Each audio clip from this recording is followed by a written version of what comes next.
All right, as people start to come through, I'll let them in, or I don't know if Jordan and Trevor have access to this. As much as I've been on Zoom, I'm still not very technically good at it, Yeah, but we should be able to. yeah, cool. All right, so welcome to Canadian S&C Shop Talk with Trevor, Jordan, and Sam. We're here to look to provide you guys with Canadian knowledge and updates in the industry. Then we're going to delve into a specific topic into great detail, and one today is essentially what we're all living right now. So I'm really excited to hear about that. But we're going to do some updates on the CSCA, the NSCA, U Sport, CCA, and then some provincial openings with respect to some private stuff. Trevor's going to talk a little bit about that. And then at that point, we'll probably open the floor to anyone involved in those organizations to provide additional updates if new information has evolved since last week. We try and get some of those updates about a week before from all of those specific partners. But those people that are on the call obviously pipe in if we have misinterpreted or got it wrong. Then we've got two special guests with us today, Dr. Wade Elliott, who I've had the pleasure of working with during my time at Cycling Canada. He's the Chief Medical Officer there. He also chairs the CHASM Fellowship Committee and a clinical prof at McMaster. And then we have our regular as well that's going to help us with this panel of myths and potential misconceptions of returning to train for COVID, which is Sheldon Prasad.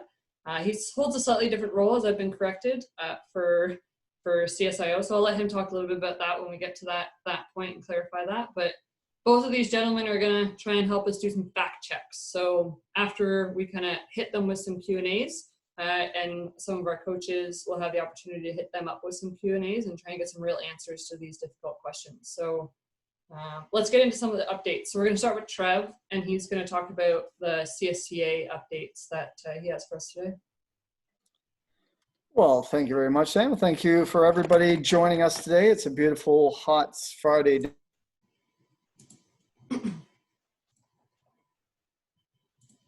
Association, many of you are familiar with. I am on the advisory panel for the CSCA, and I'm the director of the education committee.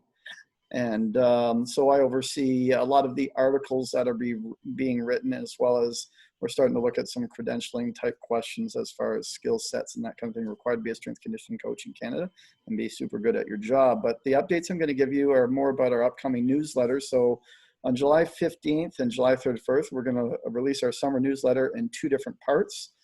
The big one, July 15th, we have created two quasi, what you could call guidelines documents on reopening and return to play following the COVID shutdown. One document is specifically targeting collegiate athletics. The other is more for high performance sports, so Olympic programs. So myself and Sam Iles are authoring the one from the collegiate perspective, and it gives guidelines on how to go about establishing a committee for developing the return to train scenarios, and how to manage the facility, a little bit about training guidelines, those sorts of things. And the idea behind this document is it'll give strength coaches at all the different institutions across Canada an opportunity to sit down with their directors and say, okay, here's some general guidelines that have been accumulated from other institutions across Canada and the things that they're doing.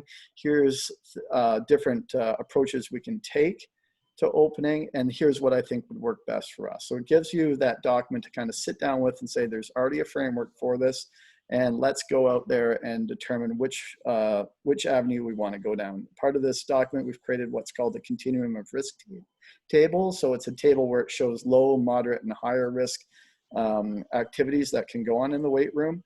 And so basically it allows coaches and facility directors to kind of determine, well, what are the different levels of risk we could look at implementing in our space, and can we offset risk in one area by reducing risk in another area? So that's the collegiate document. And then Sheldon, I'm sure, is going to talk quite a bit about the high performance document he created today. So the CSI Ontario has created a very detailed opening plan. They've been going now for about 4 to 6 weeks. And they've been very careful in meeting all provincial and on the podium guidelines and Safe Sport Canada guidelines as part of their opening. And so again, it's a document that goes into a great amount of detail on the different procedures you should consider when opening a high performance facility. So that should be coming out next week. The other newsletter, there's, oh geez, we have a lot of articles coming out, some pretty strong ones. We have some from U of T, we have some from East Coast, West Coast. So anyway, I'm not going to go through them all here. We don't have time. Other things that are going on, we're going to release a series of surveys. Some surveys are CSCA specific, others are more research related. First survey to go out should be in about a week, was actually being run by a lab at Brock University. Basically, it's a little bit of demographics of S&C, but the focus is really on your approaches to training power. So it really does a lot of comparisons between what you could call accessory power training and Olympic lifts, using Olympic lifts for enhancing power. And that will be the first one. And then probably a month after that, we'll be releasing a survey. We're trying to analyze the demographics of S&C in Canada. That'll be run out of Memorial University. Jordan Foley's the lead on that one. And then probably about a month after that, we'll be releasing another survey on credentialing. We're trying to determine what the desire for credentialing is in Canada and what the standards for credentialing will be. The last update from the CSCA is make sure that if you know anybody interested in this industry that aren't currently a subscriber, get them subscribed. It's free, obviously. And then CSCA now has an Instagram page. Usually we're doing just one article a week type thing, but it's a good source for some of those major updates that will be coming out. And so it's a good idea to get on that Instagram account. It's just search for the Canadian Strength and Conditioning and you'll find that pretty easily. So that is my updates. And now back to, I guess it would be Jordan/Dale for their updates. Sorry, got caught by mute again. Yeah, so I'm just going to briefly introduce Dale LeBlanc. Dale is the NSCA Ontario Provincial Director. He's been in that role, I think, for a month or so, or a month or two. And he's going to bring us some updates from the NSCA, the National Strength and Conditioning Association. For those of you that, I think most of you do know Dale, but he is a Canadian and a Canadian strength and conditioning coach that has worked private sector in the US, collegiate in Canada, NSO space in Canada, and now in the tactical space in Canada as well. So over to Dale for some quick updates from. Awesome. Thanks, Jordan. Yeah, so I'm pretty new in this role. So I've been in it just over a month right now. So I'm still getting the lay of the land, but I'll just give you guys a couple of updates. I think this is a great opportunity to share across some of the different organizations we have in Canada and really hopefully develop some congruencies across it. So again, my name's Dale LeBlanc. Just a couple updates we've got. So just a reminder that recertification. So this year is the recertification year. So your deadline for reporting all of your CEUs is December 31st. So just make sure you get those in, just to make your life easier on yourself. The other thing is the NSCA has now created a specific SIGs Facebook group for specifically Canadians and Canadian content. So I encourage all of you guys to join that. It was only open, I think, 2 weeks ago, and there's already been quite an influx of people joining. So I really encourage you all to join that. The next thing is, I'm sure some of you guys saw, is that the NSCA is going to be rolling out a Certified Performance and Sports Scientist certification. So this is going to be above and beyond your CSCS, an opportunity to expand your toolbox, I guess, if you will, and add another credential that will be recognized or is supposed to be recognized throughout the industry. So I can't give you a ton of information about that right now, but content will start coming out in early 2021 for actually studying for this, as well as the what the eligibility will be. So I can tell you that it's going to be above and beyond the eligibility of the CSCS. And then exactly what this is going to mean for what the intent of this. So we've had a couple of meetings about what the intent is going to be, but I think it's a little early for me to flush that out. So I just think Q1 2021, you guys will see a lot more information about this and the eligibility track for it. Tentatively, the Ontario conference, which I really want to make centered around this group here and Canadian content, is going to be tentatively scheduled in person in May 2021. And finally, the TSAC is online this year. So some of the other conferences have been canceled, but TSAC is still going online at the end of August. So I know myself and Jordan are looking at joining in on that. If anybody else has any questions or any comments to me, because I'm new in this role, I'm really trying to figure out what kind of impact I can make. And I want it to be uniquely Canadian. So I encourage any of you to reach out. Like the conference that we're going to be having coming in May, I want to make this centered around this group of people and with Canadian speakers built for Canadians. So that's kind of how I'm going to run this tenure during this time. So any comments or any thoughts from any of you would be really, really welcomed. And that's all I've got for updates. Thanks. Back to Trevor or Sam. Thanks, Dale. Back to Sam. I'll take it. We are not good radio hosts. Yeah, maybe second guess pushing this to audio. So I'm going to update on U Sport. So my role in U Sport is I'm the head S&C coach at York University.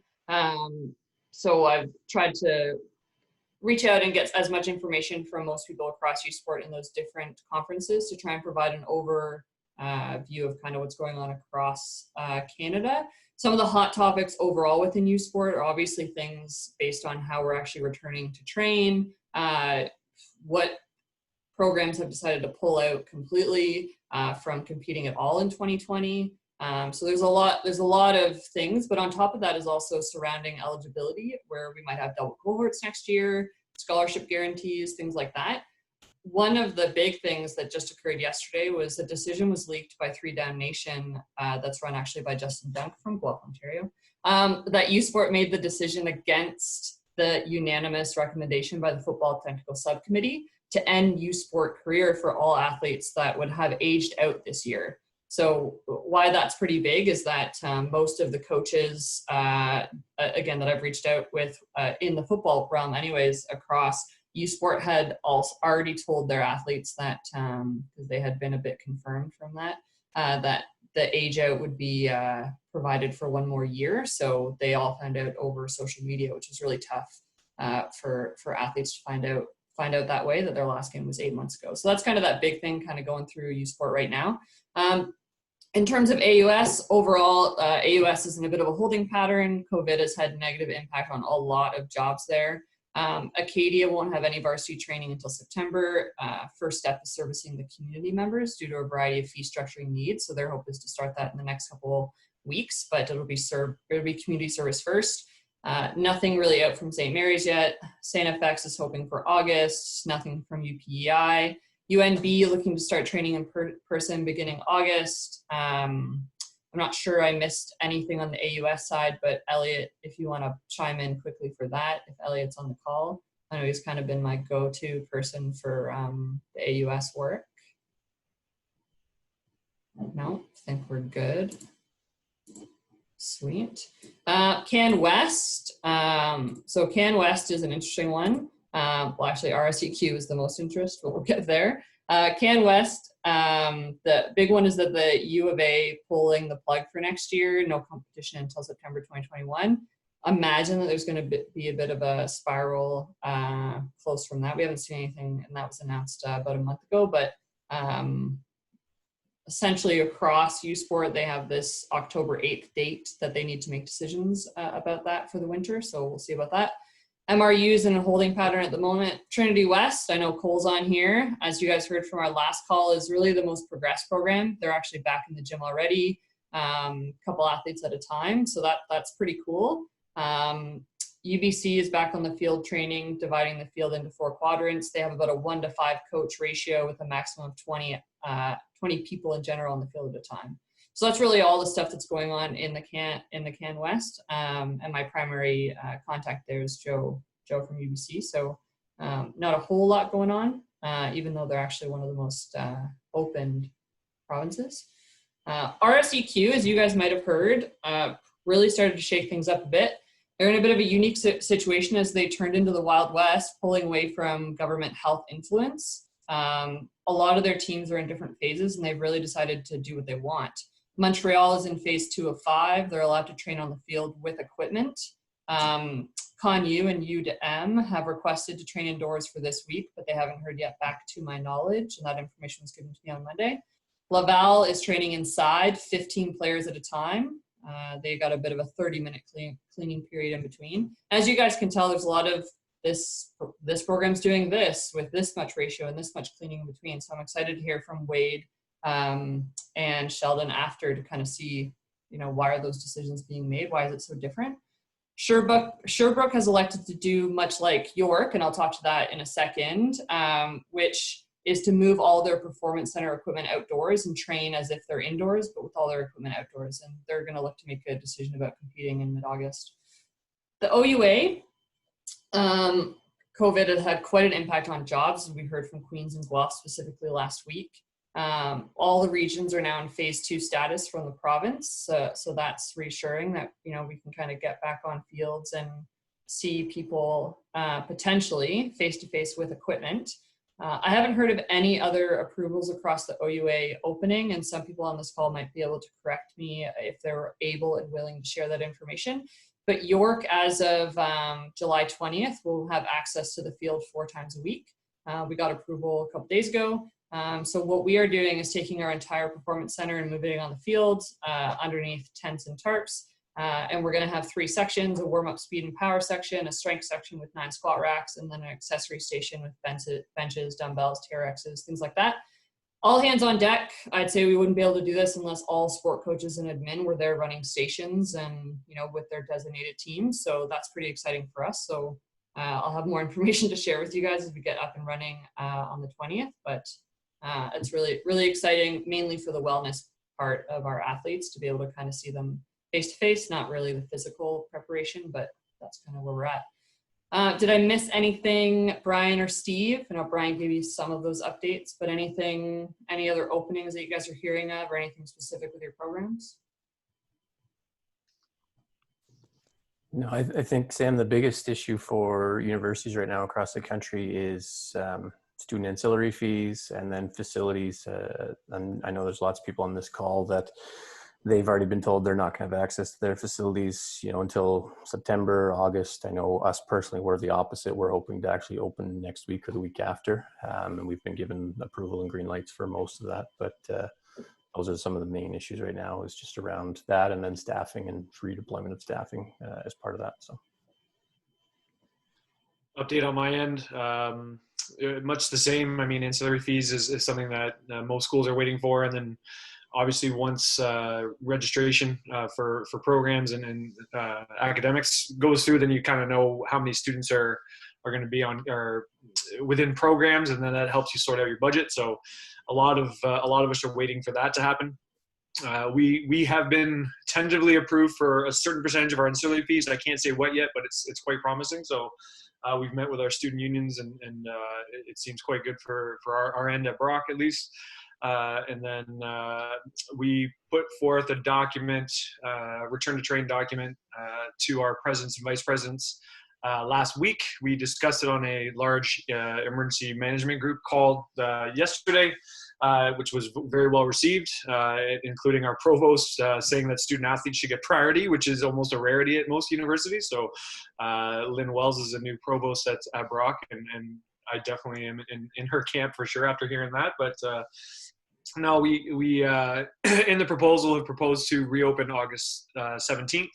That's outdoor training as well as indoor training, depending on what phase provincially we're at. So if we're in phase 3, then we would move to indoor, but a lot of the plan is to go outdoor as well. So August 17th is the tentative date that we're waiting to see. Right now, our sport med groups are doing telehealth calls with every single one of our athletes to see if they've had any complications over the last 4 months. And then we're still debating with our sport med physicians if we need to have COVID-19 testing completed on each athlete prior to allowing them to return to train. But right now it's more telehealth calls, pre-screening just to make sure there's no complications, and then student athletes at risk with asthma or any underlying comorbidity issues are being referred to specialists in order to make sure that it's safe for them to return as well. And then we'll go from there. But yeah, we basically submitted our doc, like I said, it was about 55-page document on return to train to make sure they knew we were serious. And kudos to our sport med and sport performance staff that all worked together on it. And then we're just in a holding pattern now, waiting to hear confirmation. But as I said, August 17th is most likely the date that we'll be going back. Nice, thanks, Steve. And around some of the comments that you made, testing, not testing, excited again to hear, Wade talking about some of those areas. There's lots of misconceptions around that even, our program has been a part of. So we'll get to that after Trev is just going to speak a little bit about private type openings based on some experiences he's had trying to open the vault here in Guelph. So talk about a little bit about that, Trev, and the private openings. Yeah, so as part of our updates, we want to include that private component in it, and I'm welcoming any feedback from any private owners here right now. I recognize a few of them.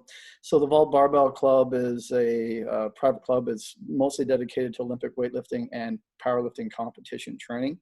Because we are provincial sport organization members and credentialed, we're able to open up to those athletes. So we had to come up with extensive safety protocols, which we're trying to follow, although it's very difficult. Luckily, Olympic lifting platforms are almost 80 square feet. And so it's about 2 meters, 2.5 meters between lifters. So you can kind of fudge it a little bit. So we've been able to open up with appointments. Everybody had to sign in for platforms. And out of the 28 Olympic lifters, though, I've only had 12 returns so far. So there's competition has been completely removed for the fall. A lot of people are doing it just for their health and because they like doing it. A lot of people have been training at home and they figured for the summer, the weather's good, they're just going to keep training at home. But I figure what's going on at the vault will be similar to what will happen at many other institutions. Also, part of the problem is the scheduling of appointments. Generally in the summers, we'll have on 4 platforms, somewhere between 8 to 12 people at a time training. Now we only have 1 at a time. So it changes the whole vibe of the training environment. The government is to release a statement on training and fitness centers. Originally, we heard it was last week, then we heard it was going to be this Monday, then we heard it was going to be this Wednesday. It's been confirmed it'll be today at 1 o'clock. They're going to do another phase opening announcement. So probably the next time we chat, we'll have a lot more information about that. I'm not sure, Sam, did you want more detail about our opening? I think we should probably get on to the main talk and maybe some of these things will come out. Oh, I can chime in there, Trev, too, just in terms of the private facilities. One of the facilities that I manage, that I oversee, what we've actually done as of 2 weeks ago is we've actually opened the facility on Wednesdays and Sundays just for the coaches. The facility is a little bit unique. The membership is not our clientele. It's actually the coaches that are clientele and trainers. So they rent space in the gym to bring their clients. So what we've done in terms of somewhat of a soft opening there is the doors are still locked and only coaches are able to come in and do their private workouts. And, some of the things that we're going to be doing and looking at doing is actually removing all the pumps off the floor. So we're actually going to recommend that all the coaches, once their clients start coming in, is the clients will have their own water bottles that they need to fill up at home.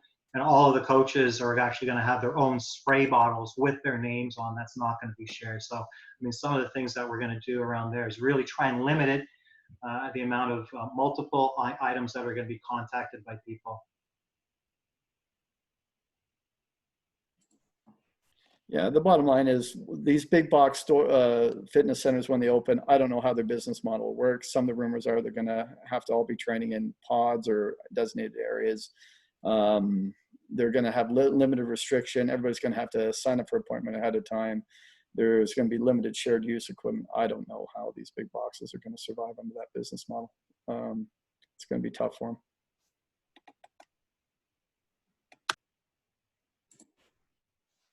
Anyone on this call not in Ontario and around places that actually have private open? Like there's lots of my athletes are already training in Good Lifes and who knows? Carmen, I saw it from a link that you posted on Facebook of all places. Do you know anything more about that Burnaby positive test at a Good Life? And what the fallout will be from that than that article? Yeah, I just posted that this morning, so I can't give you any more insight into what I've just heard. Yeah, so Carmen posted an article. Basically, it said that an individual that had been training at Good Life for a period of about 10 days between the hours of 7:30 to 10:30 or something like that tested positive for COVID. and that the gym was remaining open. They were told that they didn't have to close, but I would imagine that they're going through some sort of contact tracing or whatever, but it might be an interesting precedent, obviously, within BC and Canada to see what the fallout is from that, because up till now, the only reporting we've seen is there's no more risk of getting it in gyms because no one in the gyms has it. Anyways, Yeah. get to the experts. Yeah, I guess good segue on that then. So we're gonna. Is there any other questions? I guess in terms of, you guys can throw them in the chat in terms of some of the updates from the CSCA, NSCA, U Sport. If you have any questions, throw them in there. Trevor's gonna kind of man that as we kind of turn things. So Wade joined us a little bit later, so I'm gonna get Wade to do a little wave there. Hi, Wade.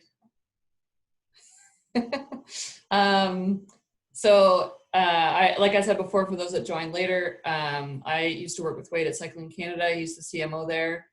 He chairs the CHASM fellowship committee, which we thought was really interesting for him to jump on this call, as we had watched one of the CHASM presentations, and I really thought it was quite informative in terms of, really debunking some of the things that, we think we know and gets passed down to us from lots of layers, and then by the time it gets to us, I don't even know where it came from.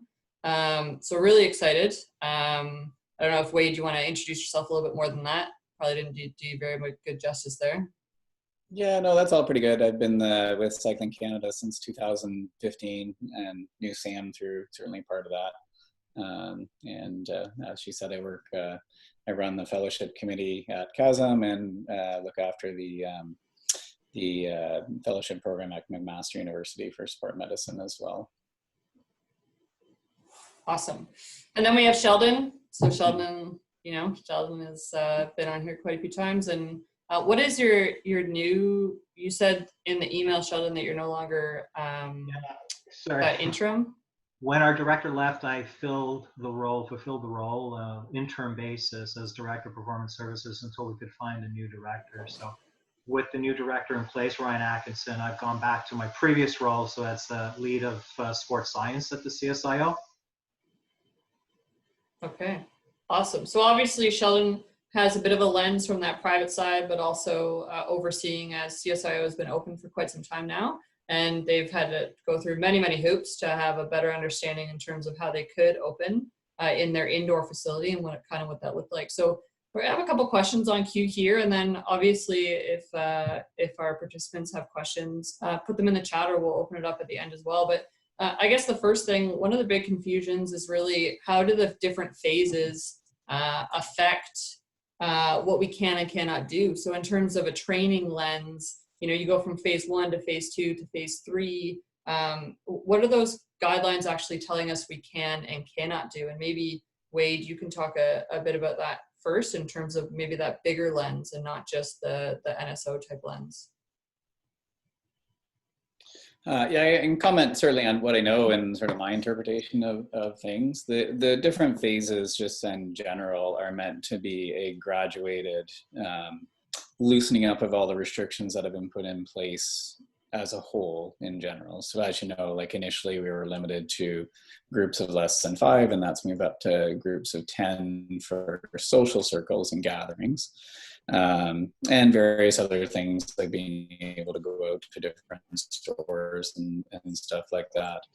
In the different sports, it's been a little bit differently interpreted, like us with cycling. So we've started retraining at the Milton Velodrome. Going from phase 2 to phase 3 hasn't really changed our approach that much, because we have a pretty limited group of people that are in there at one time. But it's very different depending on the sport. So my kids are in equestrian, and they've taken a totally different approach, and that's impacted on their ability to do any competitions. So you have to look at the individual activity and what's all involved in that for it. So generally what's meant to do, like I think one of your questions was going through that risk mitigation tool that CHASM had put out, or the NSOs had put out.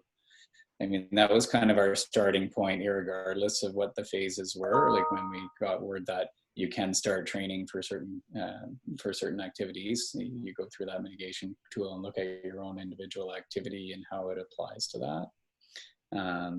So, like, I don't know if I have a whole lot, because these are more, they're more meant to be sort of overriding principles than getting down to more the specifics. So just interpreting it within that, what's been published on the phases is more appropriate. In terms of the Own the Podium risk assessment tool, you guys have both implemented that in your areas. Has that been an effective way to kind of start your process of trying to figure out where to go?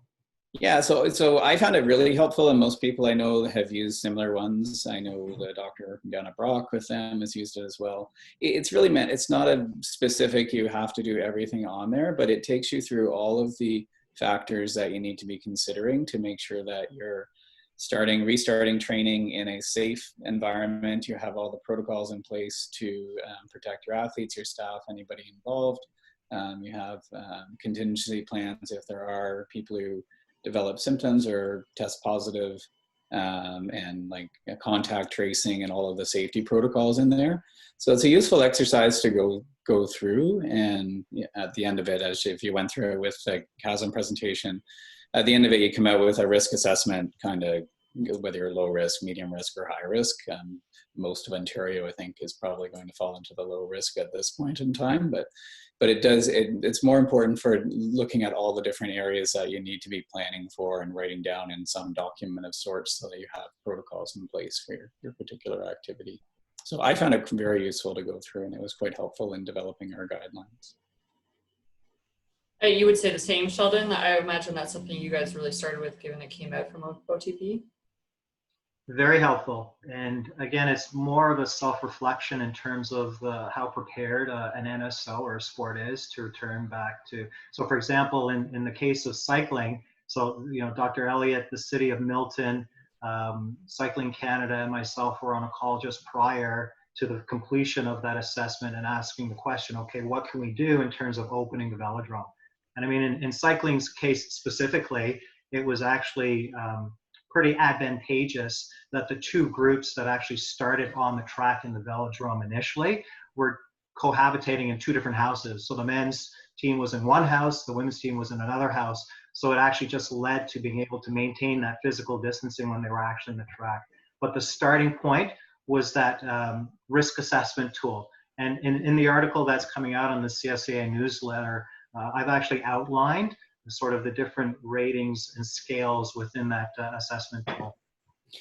And the other part of that, Sam, is that it just makes you think about all the different factors you might miss or you might not think about that may apply to your particular sport or activity or environment. So it's a very complete document to go through and a great starting point for it. Cycling, we were very fortunate because our athletes were essentially in their own bubbles for 3 months anyways, so it was a great way to start, but we've had to branch that out as we bring in other athletes since that time as well.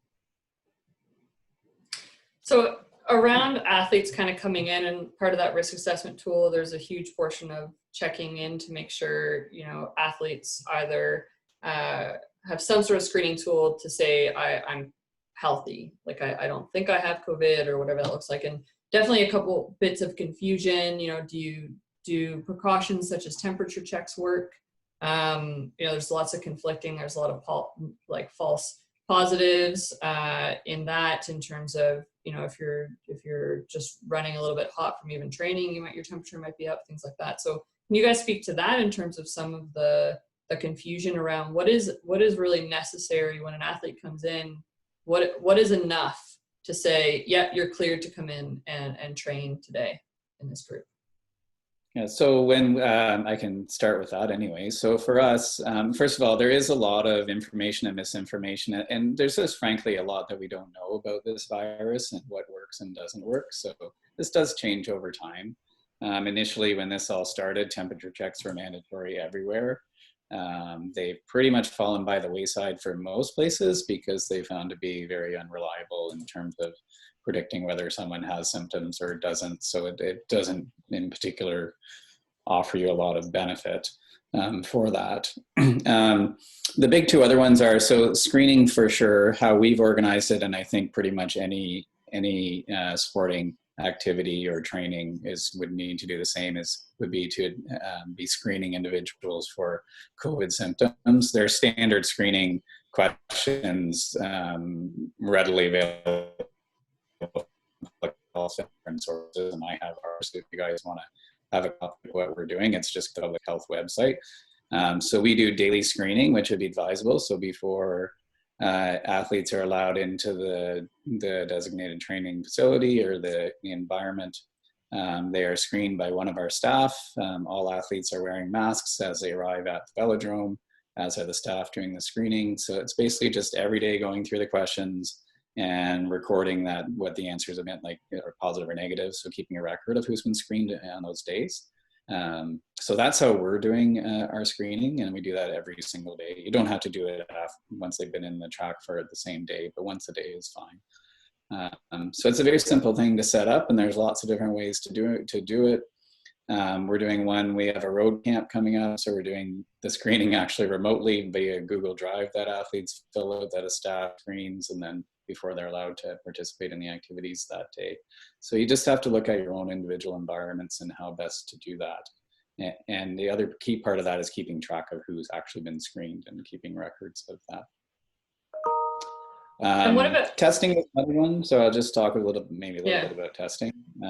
So right now there is no evidence that testing asymptomatic people will help us in determining whether they're safe to come into the training facility. So we do not do that. I know some other sports and practitioners have taken a little bit of different approach and are trying to do screening at the start of every camp. But there's really not any evidence right now that actually makes a difference, because in theory someone could be test negative and just not developed enough antibodies to test positive for the test on the day you're doing it. Blood testing has not been released for public use as of yet in Canada, so that is not an option, and mostly because we don't know how to interpret the results and what they actually mean. So that may change over the coming weeks and months, but right now it's not a viable source. I suppose doing something like daily testing, like the NBA and various professional organizations are doing, would offer a bit more safety from that perspective, because if you're testing people daily, you will pick up those ones that get missed. But that would be extremely cost prohibitive in Canada, and I think for us as non-professional sports to do, and I don't know that that's feasible to do for anything but the professional organizations. Not sure if Sheldon has any comments on that as well. But. In terms of, so just to give everybody the sort of background, the CSIO is involved with a few different centers at the track at York University, Milton, the Velodrome, and then at Scarborough U of T, there's the Pan Am Center. So the facility that we are most engaged with is at the Toronto Pan Am Center, the U of T Scarborough.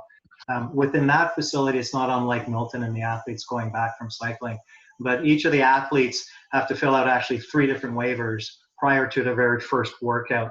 They have to watch a video walkthrough, actually 3 different videos in terms of what to expect, in terms of hand washing, in terms of some of the mitigation strategies that they need to implement before coming for their very first workout. And then what they actually do after each one of those have been signed off, they do come in through the similar doors every day or every time they're coming to the center. They do have a security check with 4 questions asked every single time. You know, have you traveled? Are you symptom free? Have you been in contact with anybody? You know, and then there's a 4th one as well. Then they have a temperature check. Then they're allowed in the training facility. So that's the process that they have to undergo every single time. And it's all one-way flow traffic, the way we've laid out the facility as well. So again, they're signing into, so we have in terms of a contact tracing, we know the exact time to the second they're in, and they're signing out in a different door. And again, we know to the second what time they're signing out. If someone does test positive, what is the standard tracing protocol? I don't know if there's actually a standard tracing protocol other than you're going to be, like that's the point of keeping these records and knowing who's been where and what, and if someone does test positive or develop symptoms. Tracing honestly is done by public health, so public health would be involved, and they have a thorough team of people that will trace every contact everybody's ever had, but that's where these records are useful. Like a little aside from training, tracing, like our protocol, if someone does develop symptoms within our team and our group, and we have a protocol design that basically that person will be isolated until we get testing done. All the other team members and staff who've been in contact with the person are notified and go into what's called self-monitoring, which is basically looking for, watching for symptoms of COVID until we get further testing done and further investigations done. So this is all laid out in how we're doing that, where the athlete would be isolated from, and how we are going to support them during that whole process for it. Yeah, and just to piggyback a little bit about what Sheldon said, I did forget about that. So what we've done with each of our groups restarting as well is doing educational sessions with them. So I've done individual health visits with all of the athletes, and then we've had a group basically COVID screening Zoom session where we've talked about how things are organized, what our protocols are, what the expectations are, basically all of that stuff that was probably in the videos Sheldon was mentioning too. So we did that with each group before anyone's allowed to participate, and they all are required to sign waivers that outlining all of this process and consenting to being able to train. And the other part of that, which is getting a little bit maybe off topic, is just all athletes, and I think this is pretty typical of any sport, is they are free to choose not to participate in training with no consequences whatsoever on their status or their position with the team. Yeah, much of these strategies as well that we've implemented, because we are actually just entering next week our phase 3 of our 3-phase plan within this stage 2 of reopening. But the reality is, as Dr. Elliott said, the choice is on the athlete in terms of whether they're comfortable coming to the environment or not. Similarly to our coaches, we have to ensure that our coaches feel comfortable with all of the strategies that have been put in place, and they're okay with coming back into the training environment. And we've actually phased it differently. From stage 2 was return to training. Stage 3 is returning to the training environment, because we're just starting to open our therapy services now as well. And then we're actually going to open in phase 4 of this testing. So we're actually putting the document together in terms of what tests we're allowed to do initially, which tests that we're going to be waiting to do until the fall and then into the winter. So it's about 5 different phases within these stages that we're looking at, and usually about 3 weeks for each of these stages. So this question was going to come up a little bit later, but Sheldon, because you brought it up, in terms of, there's definitely been debates online, should you test when athletes come back? Should you not? Should there be a grace period? What tests, like what metabolic tests can you do safely? Can you even do metabolic tests safely? What are kind of the thoughts on that? Yeah, so using, in terms of the metabolic carts, we're at the stage right now in our lab where we're only doing calibrations. So doing anything invasive, we're not doing any lactate testing. That'll be in the very last stage. So things like being able to use the force plates that you can do, things, and just basically things that you can do from afar, and you can cue from afar, as opposed to things that you have to do in the lab in terms of, so we're not going to be doing any VO2 max testing. We're not going to be doing any lactate testing during the first initial stages of the return to testing. Yeah, and maybe touch a bit on physical testing, right? So again, there was this bit of debate online talking about, athletes come in, what are you going to do when you first see them? And, some people are stating, you got to test them and see where their strengths are at, see where their power is at. Is that something that's advised, or do we give them a bit of time to kind of build up their strength endurance again and understand the technical part of training? And what do we have about that? A great question, and I think the onus is on coaches, S&C coaches. It starts with the monitoring in my mind. So the reality is a number of the athletes that we work with are traveling globally, and in a lot of cases the training has been somewhat seamless because it's remote training, and programming and remote monitoring. So I think it really comes down to what monitoring strategies have been in place for the last 3 months in terms of where the athlete is. So I will give you an example of 2 athletes that I work with. One had to start almost in a general adaptation phase simply because of what training occurred over the last 2.5 months. One was able to start right back in to where she was prior to the shutdown and leaving. But it's all indicative of the monitoring strategies and the training that she was actually able to complete during the shutdown. Awesome. In terms of athletes coming in, lots of hygiene questions, right? Like, do people need to wear PPE? Do they not? What is the distancing rule? Lots of confusion on, I know, Karim, you've been really active in where, S&C coaches should be wearing masks. Like, that's no question. We should be doing that. And what are the rules? What is the WHO saying in terms of returning to train? Who should wear a mask? Who shouldn't wear a mask? When you're outdoor versus indoor? Wade, maybe you can talk a bit about kind of from the top down of WHO and kind of the chasm part, and then maybe a flip to, what should we maybe be doing with that capital S, and not necessarily what is being guided from public health. Yeah, and depending on what region you're in, the guidelines do vary somewhat. As a general overall, the recommendations are if social distancing outside of your own bubble. So you also want to look at your bubbles. So for instance, your family that you live with, that you're with all the time, like you're not social distancing from them in your house likely. So you don't have to social distance from your own bubble outside of your when you're outside in public or whatever. But in general, we want to, in speaking in terms of in generalities, we want to encourage people to be wearing masks whenever you're, especially in indoor facilities where where you cannot safely be at least 2 meters apart. If you're going to stores, it's more than reasonable to be wearing a mask while you're in stores, even if you can space 2 meters apart, to be on the safer side of things. The evidence for using masks outdoors, like general outdoors, there's not a lot of evidence that masks make a whole lot of difference unless you're in an outdoor location where you cannot be apart from other people. Generally, that's not the case these days because there's no large gatherings anywhere that we're going anyways. But if you're going out for a walk or a bike ride or something and there's just you or one other person, the effectiveness of masks on the outdoors is probably not, is not really there. So a little bit applies to more to indoor activities. How you do it when you're your own teams, it's very dependent on the individual scenarios.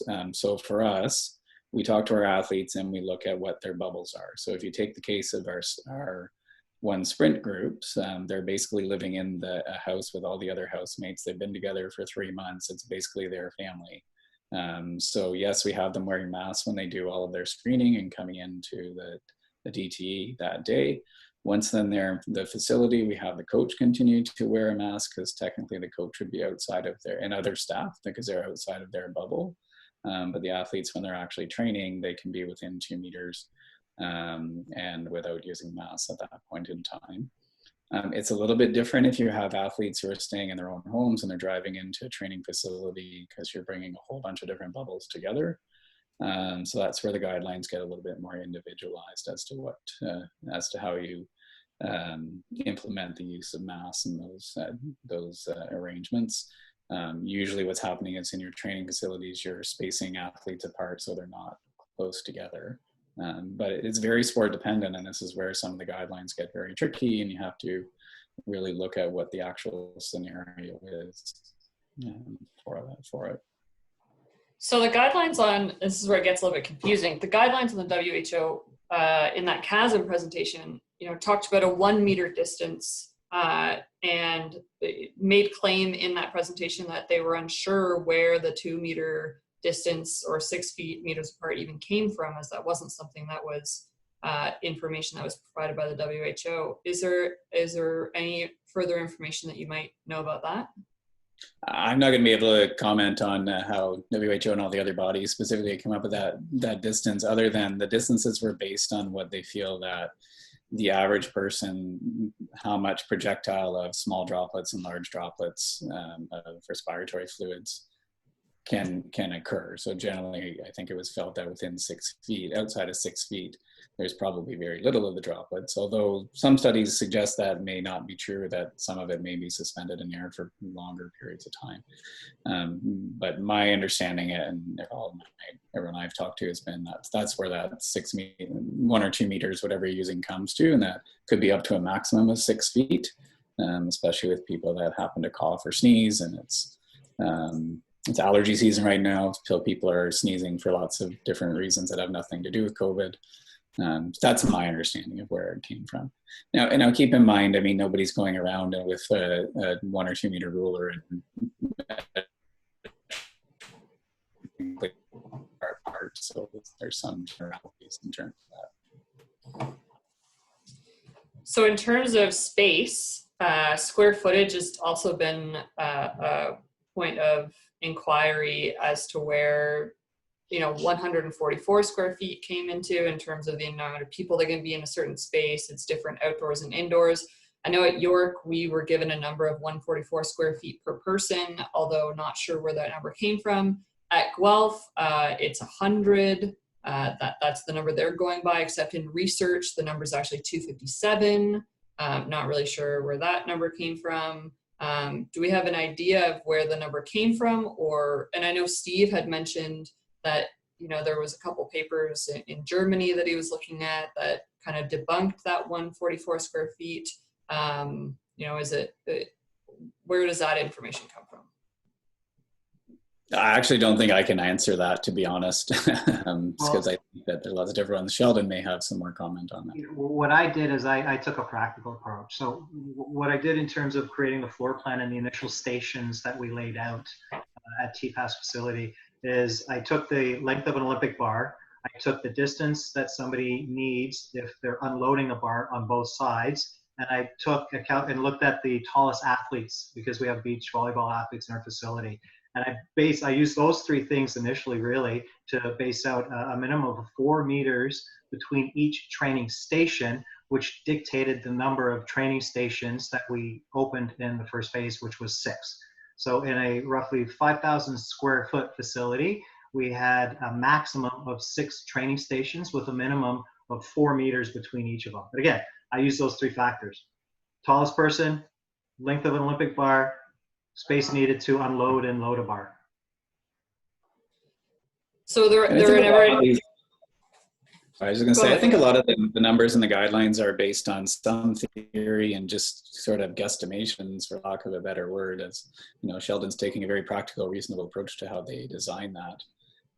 But I don't think there's science specifically to say exactly what the square footage and how many people can be in that space and all of those things just yet. It's all a little bit of guesstimation.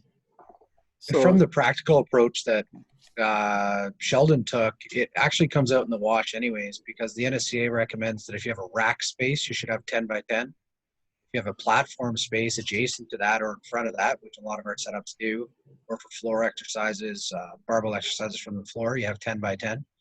Then you put your buffer zone around that, so that if I am at the edge of my area, Sam's at the edge of her area, it's 2 meters plus 2 meters, and the practicality ends up sorting it out a lot of times anyways, if we're in the phase of not sharing equipment.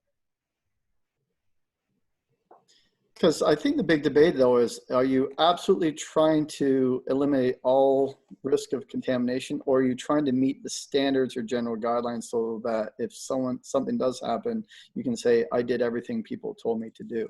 And so we're throwing a lot of numbers here. It's great if you have a 5,000 square foot facility that you can space people out by 4 meters, but most of our facilities aren't 5,000 feet, and nor can we put through 400 athletes in a fall semester and on 4 platforms at a time. So the question is, are we doing these things off of what we're calling a practical approach, or are we doing things to cover our ass, or are we just trying to hope for the best? And I get the feeling that some of you that have the liberty to do so are trying to do the best thing, that practical approach, really spacing out, but most people aren't going to be in that situation. So what we're looking at is what's the best we can do with the space we have. And so this applies to that risk continuum. I would say most of you can't space out more than, 1 platform every 2 yards, maybe, I would think. Well, you use the word eliminate, and I don't know that we can actually use such a finite word. I mean, it's to mitigate, to minimize is what we're really trying to do as much as possible. Yeah, absolutely. But again, so to what extent, you know, is that 4 meters enough? Is 3 meters enough? Is 6 meters better? So we're just making stuff up is my point. And so, you know, what are we basing that off of? And it's, you know, it's based off what's the realities of the situations we're in. You're in a situation where you can easily do what you're doing. But I would say most universities, if they want to service a couple hundred athletes, couldn't even come close to what you're doing. I know Steve mentioned that at Brock, they have this big gym and they have great ventilation there. So they could probably do higher density. I don't know, Steve, if you want to jump on, if you're still kicking around, and tell me about how you decided to use your space. Yeah, our floor space, we have schematics that we submitted. Right now, we're looking at approximately six racks in there. Right now, in first 1 to 2 weeks, we would then go to 8 racks and then eventually 10 racks.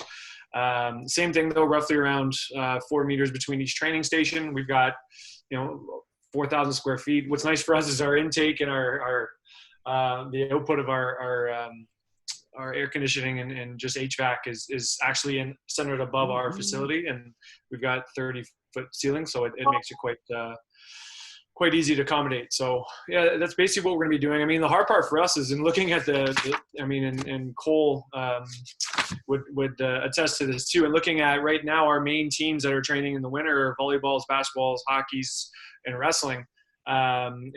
Normally we would obviously spend an hour training each group, maybe 2 hours for the larger group like wrestling. But now each of those sessions is now morphed into 4 hours if we only have 6 athletes in. And so, I mean, we totaled it. That's 35 hours in for one session each group in week 1, right? And then we've only got a total of 66 hours available to train. So we might get 1 to 2 sessions in week 1 if we go indoors.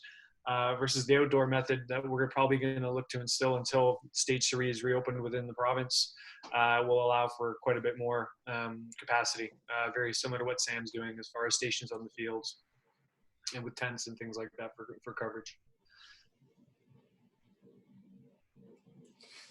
Yeah, so I'd say it gets complicated because even in my situation, if I had to be held to that, which we kind of are if we go indoors, I can only service 3 athletes at a time. Right, so it gets impossible. Like Steve saying, I think we ended up totaling, I don't know, hundreds of hours that are needed per week to be able to cover athletes training more than once a week. So it's interesting. It's definitely interesting. So this comes back to a waiver. We started by talking about we're filling out all these waivers. We're doing all this education. So the athletes have filled out these waivers. They know what the risks are. You can provide them with some mitigated risk, but the reality is we can't eliminate risk. And the reality is probably when they leave the building, they're going out and hanging out with each other and going to events outside of training. So are we spending a whole lot of time creating these approaches that we're trying to cover our ass, which is kind of what we're doing, showing best practices. But the reality is that the likelihood of them getting infected inside versus outside the spaces limited. Now, when a kid's in your space and they are infected, you want to limit the risk of spread, get that. But again, why are we bending over completely backwards with some of these requirements when we have no idea what the risks are? When you're ventilating, peak ventilation, it's 160 liters a minute. That can spread really freaking far. You can fill up a living room with 160 liters per minute in about 4 minutes. So, what are we trying to achieve with some of these things? Is it just purely cover your ass in saying that we're trying to cover our ass? If so, then let's just call it that, fill out waivers and hope for the best and hope we don't end up like some of the bigger colleges in the US. Yeah, I wouldn't say cover your butt is the highest priority. For me, and when we were working as a team to create the plan, it's really asking the first question, trying to create a safe environment or an athlete where they will feel safe coming back, and the safety of not only the athlete to come back, but also our coaches, and trying to create as much of a safe environment. So I think it's to in a lot of cases give peace of mind that we have actually done everything that's possible to try and minimize the risk. Yeah, I think just, yeah, I concur with what you're saying, Sheldon. It really is sort of about risk mitigation and ensuring as best we can do, and also ensuring our athletes and coaches and staff do feel safe. And those have been big questions that I've heard from a lot of athletes, and how safe is it for them? The part about the unknowns is certainly very, very relevant, because there are a lot of unknowns about this virus we don't know, and things may be a lot better than we think they are. They may be a lot worse. There's recent suggestions from WHO that maybe this is a lot more of an airborne, aerosolized virus than we think it is, which would actually mean we need greater spacing between people. So there's just so many unknowns we don't know, and with no effective treatments and no vaccines on the imminent horizon, taking a little bit of extra caution is certainly probably the better approach. Yeah, and again, I agree. We're trying to make it a safe space, but again, if you have a 1,500 square foot space and you have to fit 300 athletes through in a week, what is real? Are we just going to shut down training, triage what teams get it or not? Or are we going to say, hey, there's going to be some risk, but it's about the same as you going grocery shopping? Are we allowed to say that, or is that going to lose people jobs? I would say we don't know the answer to that. Would be my interpretation of how things are. Yeah, I understand we don't know the answer, but I'm saying from a pragmatic point of view, what is the approach going to be for coaches? Because you're seeing that the approach of most admins is shut everything down until we have more answers. So that can be done. You guys can do that, but we're allowed to open. So we're going to open gradually. We're going to try and keep it safe, but we don't know what safe means. So we're going to create a whole continuum of variables to mitigate risk, but someone out there is going to get infected. And one of you on this call could be your institution, and one of you is going to be called in front of the panel to justify what happened. And do we have any way to cover for that individual, or should that individual just throw up their hands like the Ontario provincial government did when it came to education and say, we'll just figure it out on your own? What's it? What do we have to work with? And the answer is, yeah, Wade, we don't have the answers, but can we just admit we don't have the answers and say we're just going full bore like some of the American schools are going and trying to keep it as safe as possible? Is that a reasonable approach? Just stirring things up a bit. I don't think the numbers in America would support the full bore approach currently, but no, that's a point well taken. And like, there's this, and are you going to be called out specifically if someone gets infected and happen to be training at your facility? Well, then they look at, well, what were you doing to mitigate the risks? And no, risk is never zero, no matter what we do, short of shutting everything down and everyone staying in their house forever. And that's not reasonable to do for it. So, at the end of the day, like, I think you have to be comfortable with what, that you're doing reasonable mitigation strategies while also trying to allow people to train as best we can. And that is by no means an ideal world for us at this point in time.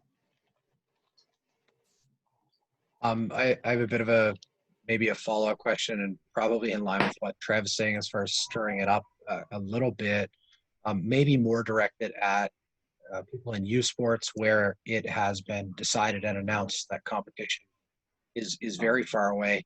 Has anybody actually been met with the response from other stakeholders, administration, et cetera, that any risk is too much risk because they're not actually training for anything that's anytime soon? Obviously in the PSO, NSO space where there's potential for competition, international competition hasn't been canceled indefinitely or anything like that. But if we know that athletes can't compete for another almost 6 months now, is any risk too much risk? And has anybody met that yet? Jordan, it's Brian here at Ryerson. I know one of the things that we've been going through, as part of the weekly athletic director meetings that we attend on university campuses is really where the priorities are right now, obviously for university presidents, because ultimately they're the ones making the decisions on our campuses. In our case, for instance, at Ryerson, we're in the most populated city, dense population. we're actually trying to move forward to open our facility. We have all of our, we've already received approval from the university and a number of other things. But one of the factors that allowed us to do that was a number of our staff are not unionized employees of part of the university. So things like janitorial staff in our facility are actually run by a third-party company called Spectre, which manages our building. Whereas our secondary facility on campus, we're not allowed to reopen right now because of some of the union guidelines as well. So in some ways, it's been an easy out for some of the decision makers around this, is that the differentiation between essential workers and non-essential workers on campuses has allowed them that opportunity to say, okay, we're just going to not allow anyone into the facility right now. So I'm not sure if they're even looking at some of the risk factors and the fact the competition is so far away as much as some of the other factors that they're dealing with on their campus. I know for us here personally, our president has told us from day one, the number one priority is getting any of the academic labs open and set up properly for any of the in-person classes that may happen in the fall. And then we're kind of much farther down the priority list, unfortunately. I think you heard Steve allude to it earlier. At Brock, I know, he's got a provost there that wants to allow student athletes in first, which is great. Our leadership is of the same mindset, except for one key person who doesn't like the optics of us opening it just for our athletes and not our community members or student population first. So we're battling that argument right now. So so a little bit different, I think, from a university perspective. I know each campus is dealing with this differently. Some schools have just said, okay, we're not going to allow anyone into our facilities until Labor Day weekend or later in September, and some are trying to move forward. So I think everyone's just at a very different place. I know, again, for us, one of the things we've been able to do to combat some of this is our facility is the old Maple Leaf Gardens. We have an ice arena and everything like that in place. I'm not putting the ice back in right now, so I've taken over that entire space, and we've moved all of our fitness equipment for our athletes into that space right now, put down a basketball court as well. So we have a huge facility available with 150 foot ceiling, ventilation systems all in place. And so so we have an advantage, I think, over some of our other university counterparts in a lot of ways, which has allowed us to move forward. But I think that's some of the challenge you're seeing and pushback you're seeing is unfortunately the decisions on university campuses are not so much about student athletes as they are about the greater population right now on a campus.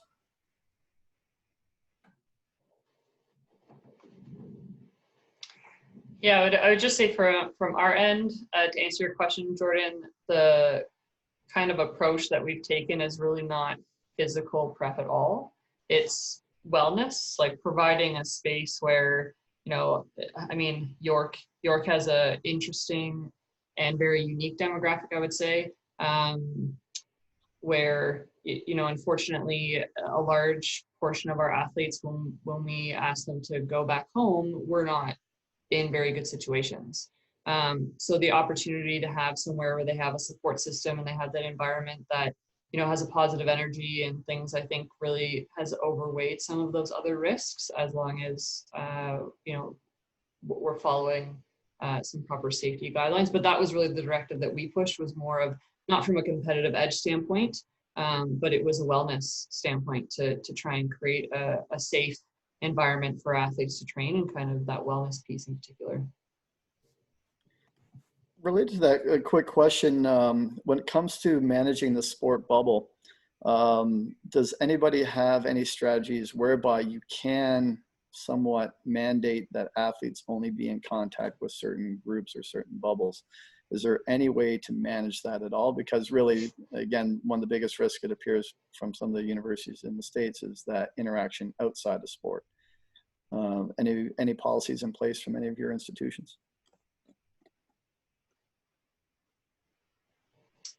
We don't have any yet. I can tell you this, we've been working very closely with our residents to find out if there might be potential for putting athletes in residence as part of a bubble.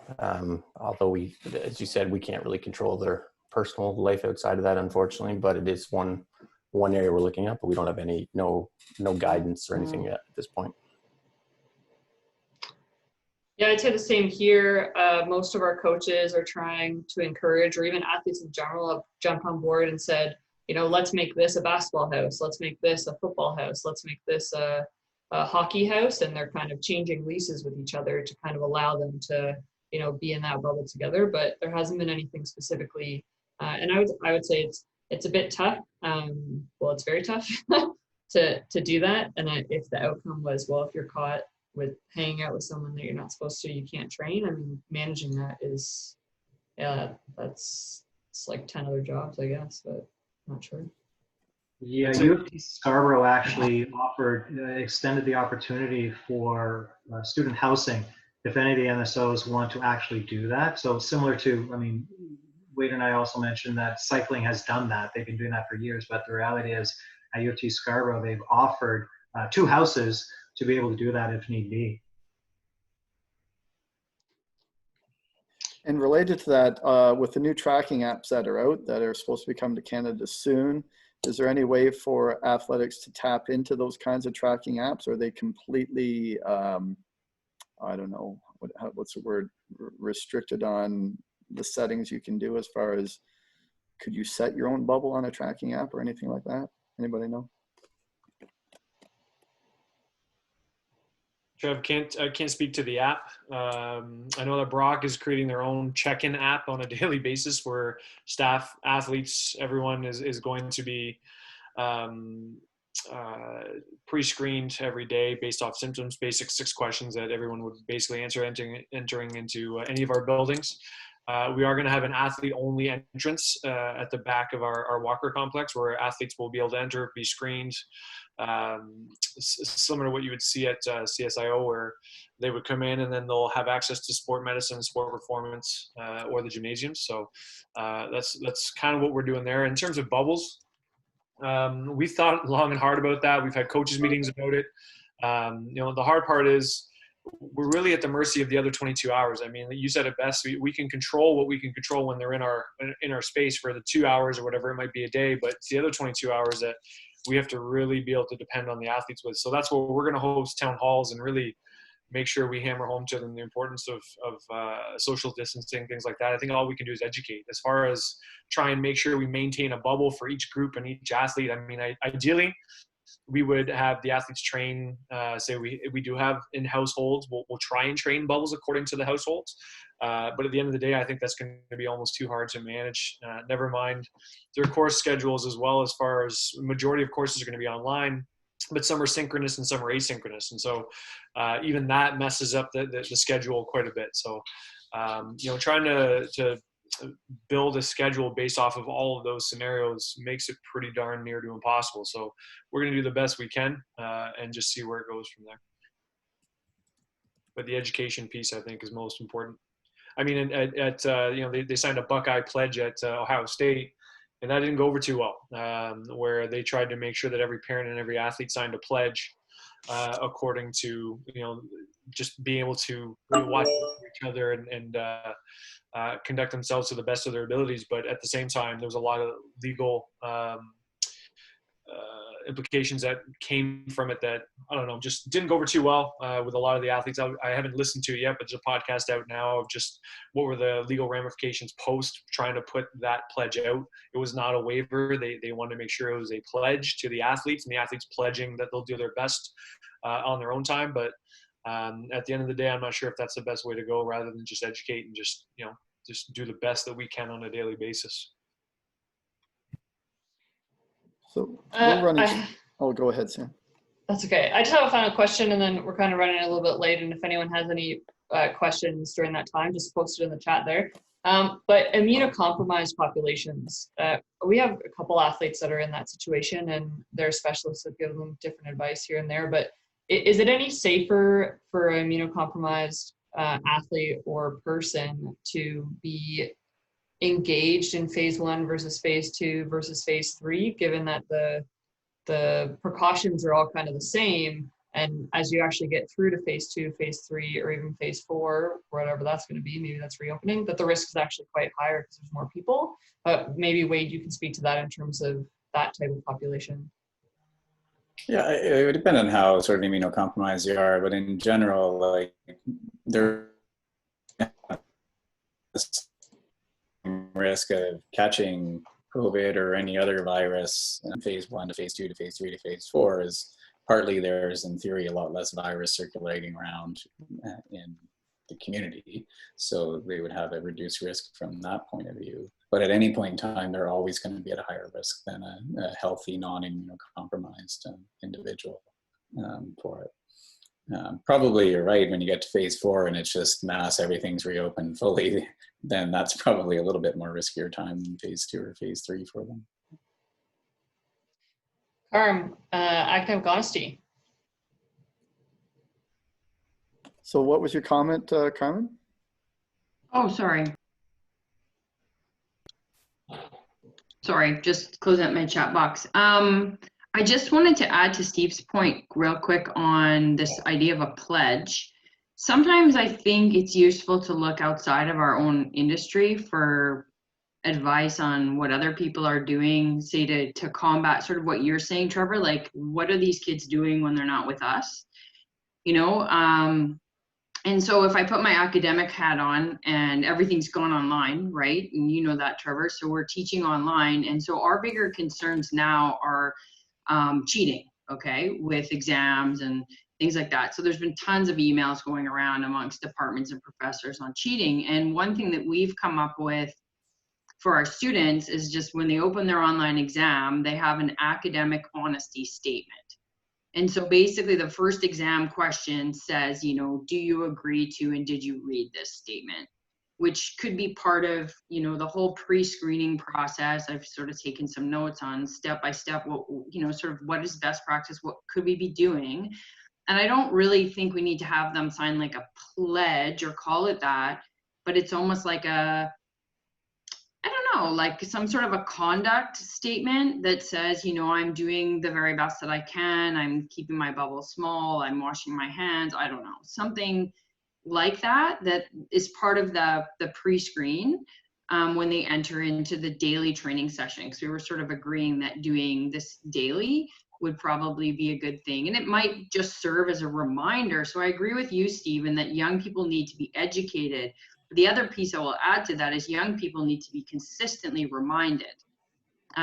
Because you know what, truthfully, they forget that COVID's going on. Like I've got a group of football players outside right now. I have 7. And I'm constantly telling guys, spread apart, spread apart, spread apart. And it's just because they're in the moment, and it's actually lovely to see because it's so bloody depressing what's going on right now. So they just need that reminder. I don't know. That's just my 2 cents, that we have this sort of academic honesty or sport honesty statement that they agree to or sign or we talk about. Yeah, I mean, at the end of the day, like all of this, not just outside of sport, like Canada's doing reasonably well because in general, people are being honest and trying to do the best that they can and do their part. And that's not true of all other places in the world for it.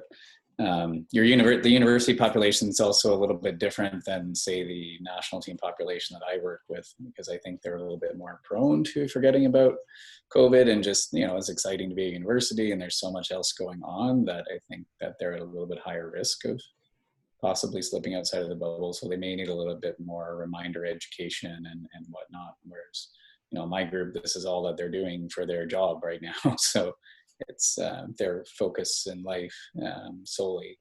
So a little bit different in that. But at the end of the day, I mean, we count on people actually being honest and true and trying to do the best they can to protect everybody around you. Mm-hmm. That doesn't always happen. All right, well, thanks for those comments, Carmen. And that kind of wraps us up for today. I want to thank Sheldon and Wade for kind of coming in and giving us your time, and really appreciate your expertise and kind of navigating how you guys have done things in the different hats that you wear. So appreciate that. And you guys can find this information you want to share with your colleagues or coaches on the Shop Talk YouTube channel. And again, we meet every second Friday of every month. So we'll be meeting to kind of see what next topics are. But if you guys ever have a good idea, especially things that are pretty prevalent and occurring in our industry at that time, make sure you give us a shout. And always great to see everybody's faces. So thanks for coming out, guys. That guy's good. Thanks for inviting us. Thanks, Dr. Allen. Thank you. Thanks, Sheldon.